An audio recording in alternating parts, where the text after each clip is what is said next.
যে মূল বিষয়টা এসছে যে রাজ্যের এই পরিস্থিতি যেমন তেমনি সর্বভারতীয় পরিস্থিতি। আমাদের সেন্ট্রাল কমিটি মিটিং করে এসেছি আমরা 17 থেকে 19 জানুয়ারি ত্রিবান্দ্রমে। আপনারা জানেন যে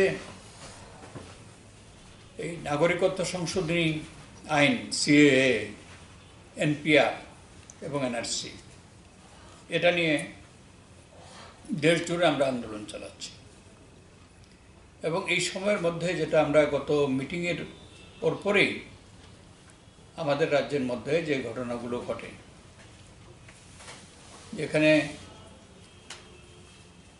শাসক দল বিজেপি ছাড়া সমস্ত দল এখানে সিএএ এর বিরোধী, তখন কিন্তু এটা বিরোধিতা করতে গিয়ে কেউ কেউ অনির্দিষ্ট বন্ধ অবরোধ এই সমস্ত ডাকে এবং তাতে হার্ডশিপ সৃষ্টি হয়। এবং কতগুলো সবচেয়ে মারাত্মক হচ্ছে যে এথনিক কিছু ক্ল্যাশেস এগুলো হয় এবং অনেক জায়গাতে প্রচণ্ড উত্তেজনা হয়। আমরা ওই সময় তো আপনাদের মাধ্যমে আমরা এই বার্তা দেওয়ার চেষ্টা করেছিলাম যে আন্দোলনের বিভিন্ন ধরন আছে, কিন্তু এই যে জনজীবন অচল করে দেওয়া, যেখানে ইকোনমিক হার্ডশিপটা প্রচণ্ড রকম, সেটা উচিত না। আর কোনোভাবে আমাদের যে এথনিক ইউনিটি সেটা যাতে কোনো রকম ব্যাহত না হয়। কিন্তু এটা বোথ রুলিং পার্টি বিজেপি এবং আইপিএফটি তারা এগুলোকে আরও উত্তেজনা জিয়ে রাখার চেষ্টা করেছে। এমনকি আমাদের পার্টি বামফ্রন্ট, বিধানসভার বিরোধী দল নেতা মানিক সরকার অনুরোধ জানিয়েছিলেন চিফ মিনিস্টারকে, যেটা অল পার্টি মিটিং করে শান্তি সম্প্রীতি যাতে এটা রক্ষা হয় এবং স্বাভাবিক অবস্থা ফিরিয়ে আনার জন্য। নো অ্যাটেম্প্ট, এটা মানে no hit to our proposal.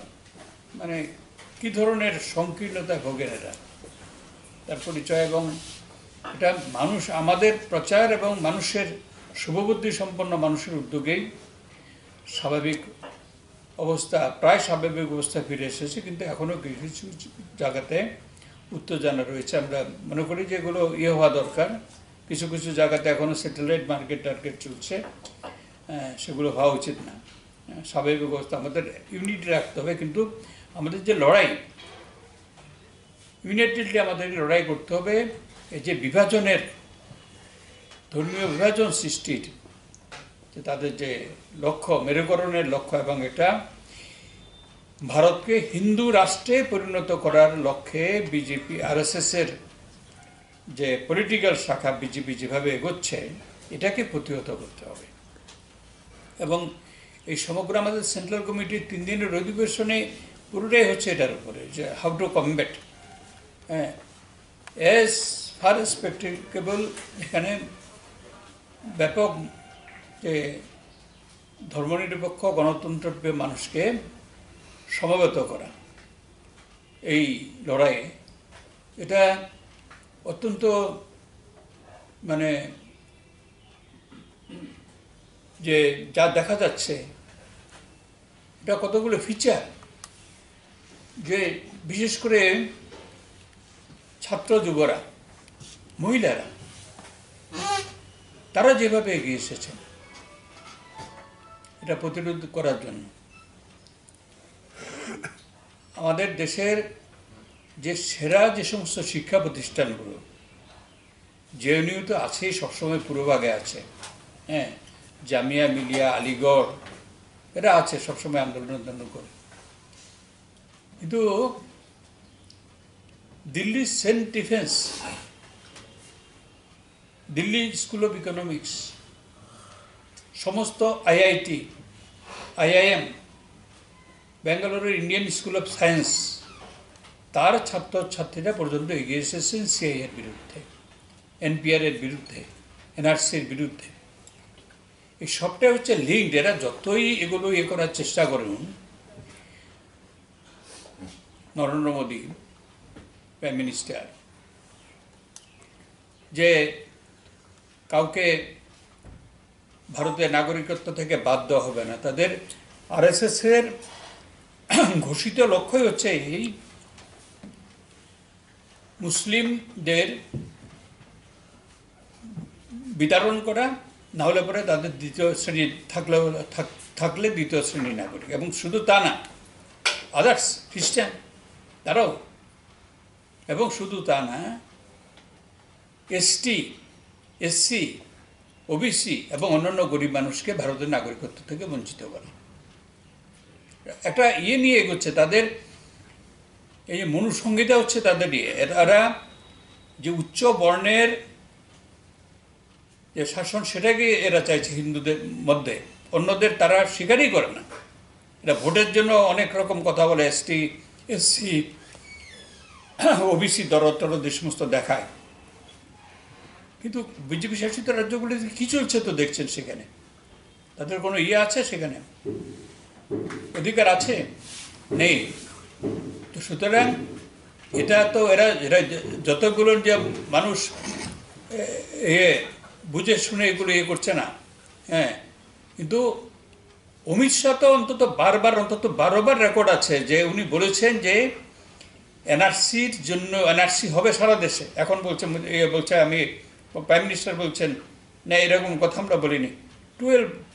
12টা record আছে তার, সংসদের বাইরে তিনি বলেছেন, আদার্স বলেছেন সেখানে।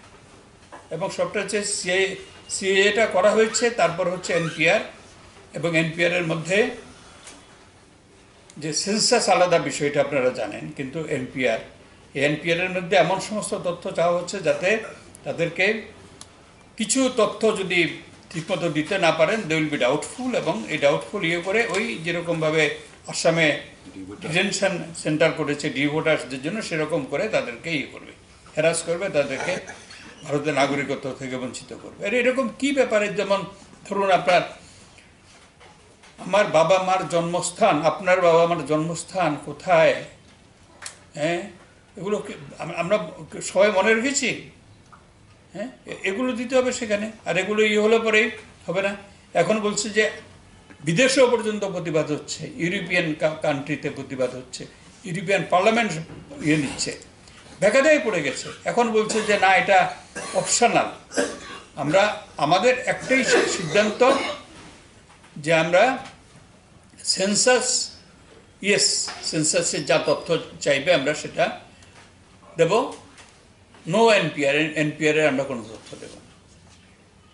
এই জন্য এই বেসিসে আমরা ব্যাপক ক্যাম্পেইনে যাব, আমরা ঘরে ঘরে ক্যাম্পেইনে দেবো, মানুষকে বোঝাবো যে এই ট্যাপের মধ্যে পা দেবেন না, নরেন্দ্র মোদী আরএসএস-এর এই ট্যাপে পা দেবেন না।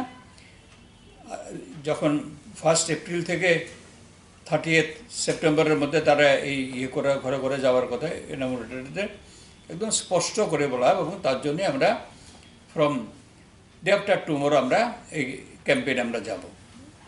হ্যাঁ, এটা সারা দেশের মধ্যে আমরা যাব, এবং এটা কালমিনেট করবে গিয়ে 23 মার্চ একটা বিশেষ দিন, ভারতের স্বাধীনতা আন্দোলনে 3 শহীদ ভগৎ সিং, রাজগুরু, সুখদেব, তাদের ফাঁসির দিন। সেদিন গিয়ে আমরা সারা দেশের মধ্যে একটা বিরাট কর্মসূচি আমরা নেব, এবং